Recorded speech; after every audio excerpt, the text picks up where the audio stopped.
Principles for Success, an ultra mini-series adventure in 30 minutes and in 8 episodes.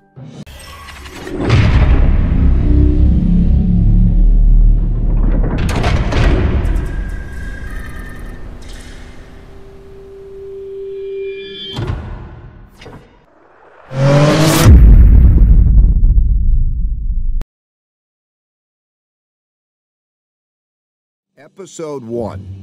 The Call to Adventure. Before we begin, let me just establish the fact that I don't know much relative to what I need to know. Whatever success I've had in life has more to do with my knowing how to deal with my not knowing than anything I know. That I should be telling other people what to do sounds kind of presumptuous to me. But I'm going to do it because I believe that the principles that have made me successful could help others achieve their own goals.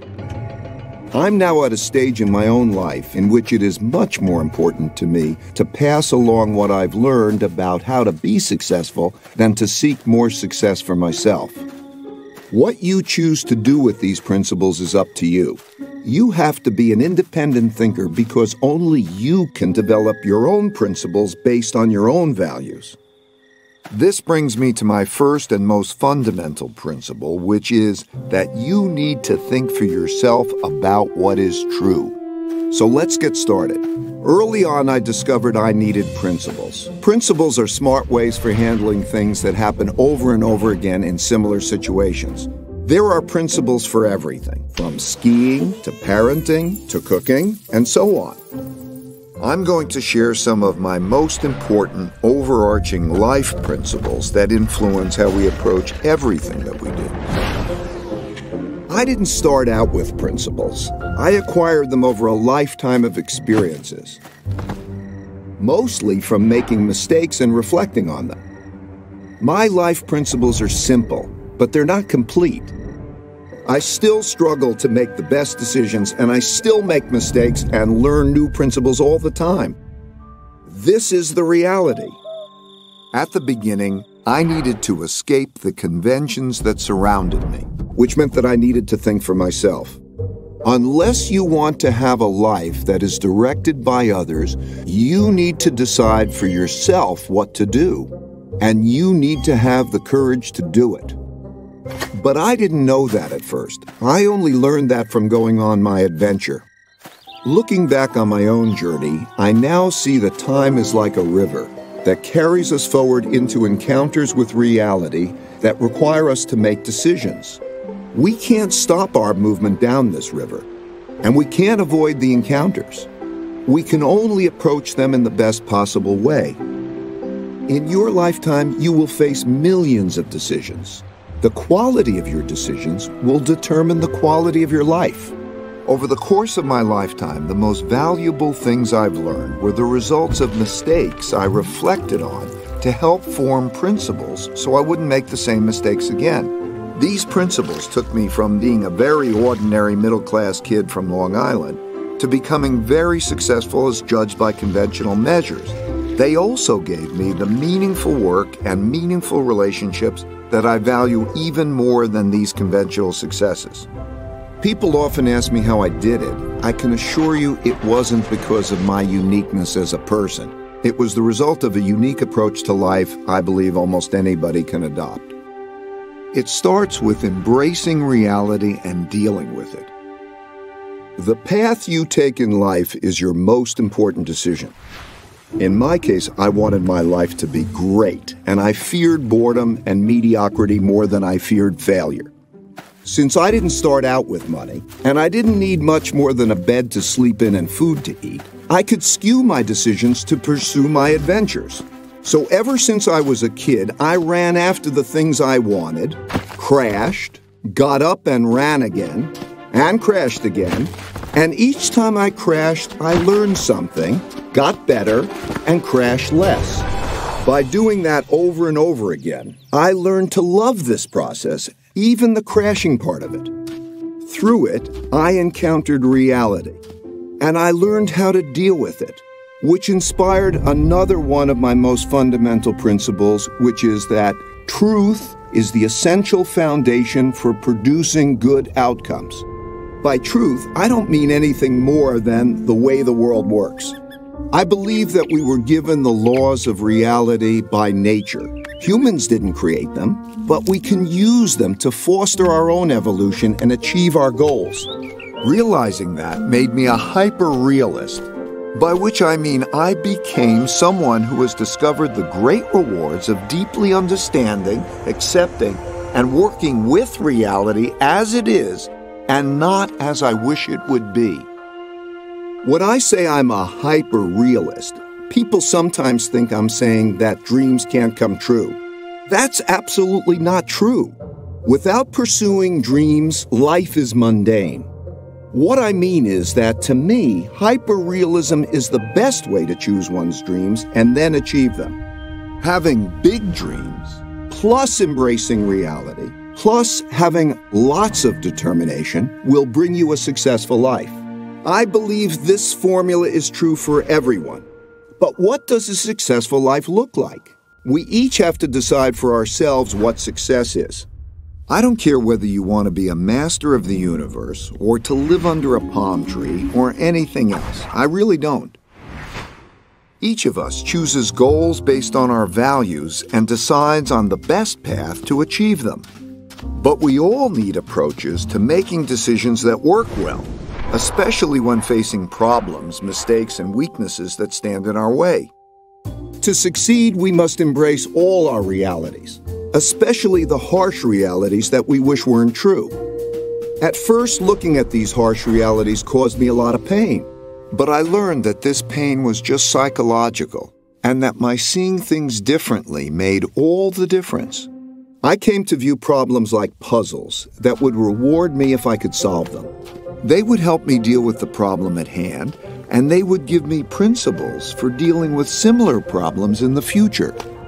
I learned to treat pain as a cue that a great learning opportunity is at hand, which led me to realize that pain plus reflection equals progress.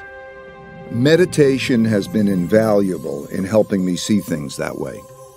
I found that when I calmed myself down and embraced my realities and dealt with them, the rewards brought me pleasure and the pain faded. Each of us has the unique capability to think logically, to reflect on ourselves and our circumstances, and to direct our own personal evolution. Doing this well is just a matter of following a simple 5-step process. We've discussed how important it is to reflect carefully after experiencing pain. When I did this, I was usually able to discover principles that would prevent me from repeating the same mistakes in the future. And I could see that being successful simply consisted of 5 steps. Step 1 is to know your goals and run after them. What is best for you depends on your nature, so you need to really understand yourself and know what you want to achieve in life. Step 2 is to encounter the problems that stand in the way of getting to your goals. These problems are typically painful. If handled badly, some of them can lead to your ruin. But to evolve, you need to identify those problems and not tolerate them. Step 3 is to diagnose these problems to get at their root causes. Don't jump too quickly to solutions. Take a step back and reflect in order to really distinguish the symptoms from the disease. Step 4 is to design a plan to eliminate the problems. This is where you will determine what you need to do to get around them. And step 5 is to execute those designs, pushing yourself to do what's needed to progress toward your goal. A successful life essentially consists of doing these 5 steps over and over again. This is your personal evolution, and you see this process everywhere. It's just a law of nature. Think of any product, any organization, or any person you know, and you will see that this is true for them. Evolution is simply a process of either adapting or dying. Conceptually, it looks just like the 5-step process I've described. As you push through this often painful process, you'll naturally ascend to higher and higher levels of success. I found that when I did it better, my struggling never became easier, because the more capable I became, the greater the challenges I would take on. Because different people are strong and weak at different things, most people can't do all 5 steps well. Not facing this reality means you could stretch further than you should. And as the heights get greater, your falls could also be greater. Sometimes terrible things happen to all of us in life. They can ruin us, or they can profoundly improve us, depending on how we handle them. Something like this happened to me in 1982. We progress forward until we encounter setbacks. Whether or not we get out of them and continue forward or spiral downward depends on whether or not we're willing to face the failure objectively and make the right decisions to turn the loop upward again. Something terrible happened to me in 1982 when I bet everything on a depression that never came. The period between 1979 and 1982 was one of extreme turbulence for the global economy, the markets, and for me. And I believed that the U.S. economy, with the world economy tied to it, was headed toward a catastrophe. This view was extremely controversial. I wanted the great upside and very publicly took a big risk and was wrong, dead wrong. After a delay, the stock market began a big bull market that lasted 18 years, and the U.S. economy enjoyed the greatest growth period in its history. This experience was like a blow to my head with a baseball bat. I had to cut my losses so that my company, Bridgewater, was left with one employee, me. I was so broke I had to borrow $4,000 from my dad to pay my bills. But even worse was having to let go the people I cared so much about. I wondered whether I should give up my dream of working for myself and play it safe by working for someone else in a job that would require me to put on a tie and commute every day. Though I knew that for me, taking less risk would mean having a less great life. Being so wrong, and especially being so publicly wrong, was painfully humbling. I am still shocked and embarrassed by how arrogant I was in being totally confident in a totally incorrect view.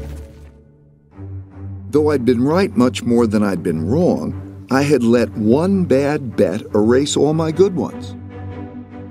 I thought very hard about the relationship between risk and reward and how to manage them. But I couldn't see a path forward that would give me the rewards I wanted without unacceptable risk. This kind of experience happens to everyone. It will happen to you. You will lose something or someone you think you can't live without, or you will suffer a terrible illness or injury, or your career will fall apart before your eyes. You might think that your life is ruined and that there's no way to go forward, but it will pass. I assure you that there is always a best path forward, and you probably just don't see it yet. You just have to reflect well to find it. You have to embrace your reality. Sometimes things happen that are hard to understand. Life often feels so difficult and complicated, it's too much to take in all at once. My deep pain led me to reflect deeply on my circumstances. It also led me to reflect on nature because it provides a guide for what's true. So I thought a lot about how things work, which helped to put me and my own circumstances in perspective. I saw that at the Big Bang, all the laws and forces of the universe were created and propelled forward, interacting with each other as a perpetual motion machine, in which all the bits and pieces coalesce into machines that work for a while, fall apart, and then coalesce into new machines. This goes on into eternity. I saw that everything is a machine. The structure and evolution of galaxies, the formation of our own solar system, the makeup of Earth's geography and ecosystems, our economies and markets, and each of us. We individually are machines made up of different machines. Our circulatory system, our nervous system, that produce our thoughts, our dreams, our emotions, and all the other aspects of our distinct characters. All of these different machines evolve together through time to produce the realities we encounter every day. And I realized that I was just one tiny bit, in 1 nanosecond, deciding what I should do. While that perspective might sound very philosophical, I found that it was very practical, because it showed me how I could deal with my own realities in a better way. For example, I observed that most everything happens over and over again in slightly different ways. Some in obvious short-term cycles that are easy to recognize, so we know how to deal with them, like the 24-hour day. Some so infrequently that they haven't occurred in our lifetimes, and we're shocked when they do, like the once-in-a-100-year storm. And some we know exist, but are encountering for the first time, like the birth of our first child. Most people mistakenly treat these situations as being unique, and deal with them without having proper perspective or principles to help them get through them. I found that if instead of dealing with these events as one-offs, I could see each as just another one of those, and approach them in the same way a biologist might approach an animal, first identifying its species, then drawing on principles for dealing with it appropriately. Because I could see these events transpire in pretty much the same ways over and over, I could more clearly see the cause-effect relationships that governed their behaviors, which allowed me to develop better principles that I could express in both words and algorithms. I learned that while most everyone expects the future to be a slightly modified version of the present, it is typically very different. That's because people are biased by recent history and overlook events that haven't happened in a long time, perhaps not even in their lifetime, but they will happen again. With that perspective, I realized that what I missed when I mistakenly called for a Great Depression was hidden in the patterns of history, and I could use my newfound knowledge of these patterns to make better decisions in the future. And when I thought about my challenge, balancing risk and reward, I realized that risk and reward naturally go together. I could see that to get the most out of life, one has to take more risk, and that knowing how to appropriately balance risk and reward is essential to having the best life possible. Imagine you are faced with the choice of having a safe, boring life if you stay where you are, or having a fabulous one if you take the risk of successfully crossing a dangerous jungle. That is essentially the choice we all face. For me, the choice was clear, but that doesn't mean the path forward was without challenges. I still needed to face 2 big barriers that we all must face. I can't tell you which path in life is best for you, because I don't know how important it is for you to achieve big goals relative to how important it is for you to avoid the pains required to get them. This is the courage I spoke of earlier, and we each have to feel these things out for ourselves. After my big mistake in calling for a depression, I had come to one of life's forks in the road, as we all do. If I made the choice to take a normal job and play it safe, I would have ended up with a very different life than the one I had. But as long as I could pay the rent, put food on the table, and educate my kids, the only choice for me was to risk crossing the jungle in pursuit of the best life possible. My big mistake in betting on a depression gave me a healthy fear of being wrong. In other words, it gave me deep humility, which was exactly what I needed. At the same time, it didn't stop me from aggressively going after the things I wanted. To succeed, I needed to see more than I alone could see. But standing in my way of doing that were the 2 biggest barriers everyone faces: our ego and blind spot barriers. These barriers exist because of how our brains work. First, let's explore the ego barrier. When I refer to your ego barrier, I'm talking about the parts of your brain that prevent you from acknowledging your weaknesses objectively, so that you can figure out how to deal with them.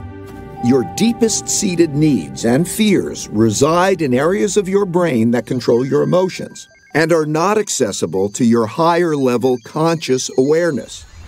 And because our need to be right can be more important than our need to find out what's true, we like to believe our own opinions without properly stress testing them. We especially don't like to look at our mistakes and weaknesses.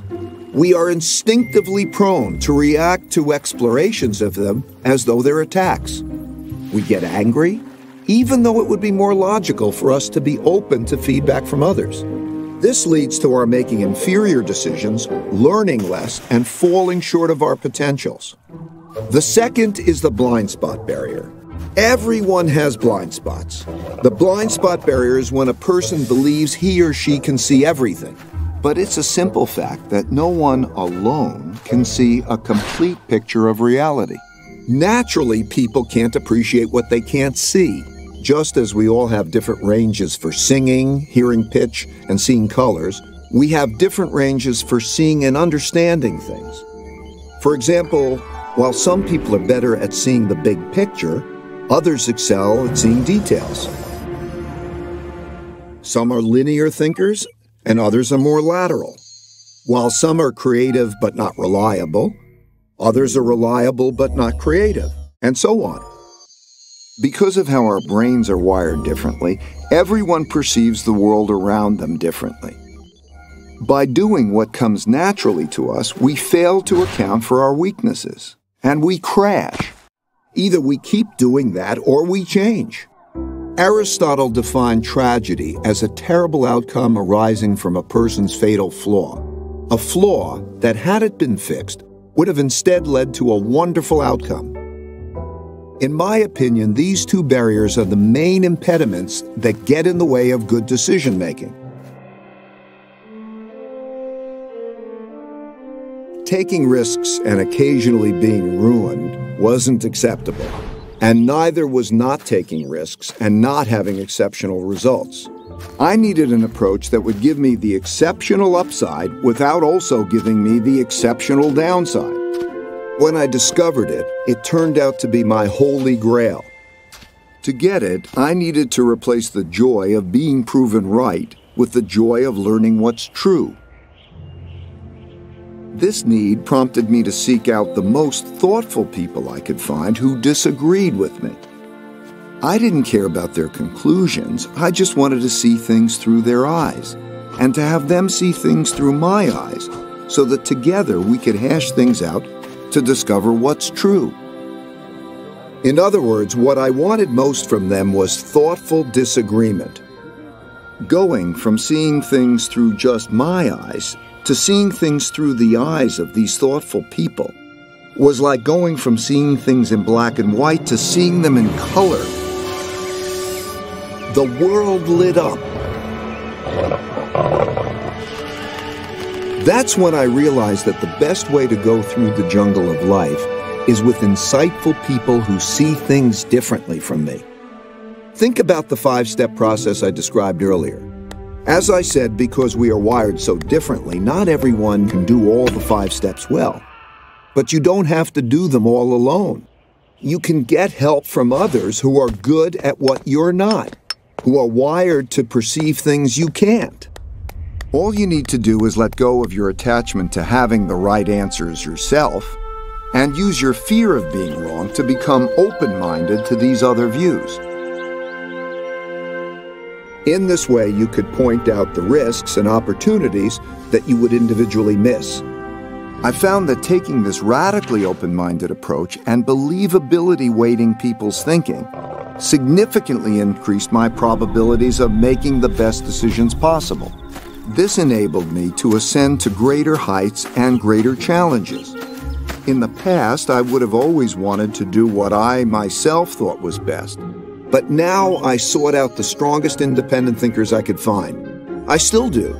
There is nothing better to be on a shared mission with extraordinary people who can be radically truthful and radically transparent with each other. This approach led me to create a company with a unique idea meritocracy, operating in a unique way that produced unique successes. In an idea meritocracy, you get the best of everybody. Everyone thinks independently. Then we work through our disagreements to get at what's best. However, not every opinion is equally valuable, and we had to learn to distinguish between good ideas and bad ones to get the best decisions. In other words, we needed to believability weight people's thinking. But that's another story I will explain in my work principles. Right now, there are many wonderful opportunities and dangerous risks surrounding you that you don't see. If you saw them, free of the distortions produced by your ego or your blind spots, you would be able to deal with them more effectively. If you could acquire this ability, and with practice you can, you will radically improve your life. So far, I described how I learned to confront my own realities, my problems, my mistakes and weaknesses, and how I surrounded myself with others who could do things better than I could. This was the most effective way I discovered for making great decisions. This is not the normal way of being, but through this approach, I became very successful. And being successful enabled me to meet extraordinarily successful people and see how they think. I've discovered that their journeys were similar to mine. You might not know it, but they all struggle, and they all have weaknesses, that they all get around by working with people who see risks and opportunities that they would miss. Over time, I learned that by nature, most people's greatest strengths are also connected to their most significant weaknesses. And striving hard for big things is bound to lead you to painful falls. It's just part of the process. Such setbacks will test you. They sort people. Some think hard about what caused their setbacks, learn lessons, and continue progressing toward their goals, while others decide that this game is not for them and get off the field. I've come to realize that success is not a matter of attaining one's goals. I found that when I reached each new higher level of success, I rarely remained satisfied. The things we are striving for are just the bait. Struggling to get them forces us to evolve, and it is this struggle toward personal evolution with others that is the reward. I no longer wanted to get across the jungle, but instead wanted to find greater and greater challenges to go after. Surrounded by great people, working together on a shared journey. Eventually, the success of the mission and the well-being of the people alongside me became more important than my own success. I also started to see beyond myself and wanted others to be successful when I'm no longer here. I realize that if I fail to do that, I will be a failure. I struggle with this now. We all struggle with different things at different times, until we either choose to give up or until we die and become part of the larger evolutionary story. This is how all machines work and are recycled through time. When a machine breaks down, its parts go back into the system to become parts of new machines that also evolve through time. Sometimes this makes us sad because we become very attached to our machines. But if you look at it from the higher level, it's really beautiful to observe how the machine of evolution works. Now you must decide for yourself how you will evolve. Forget about where these principles came from. Just assess whether or not they are useful to you and evolve them to suit your own needs. As with all of life's decisions, what you do with them is ultimately up to you. My only hope for you is that you have the courage to struggle and evolve well to make your life as great as it can be.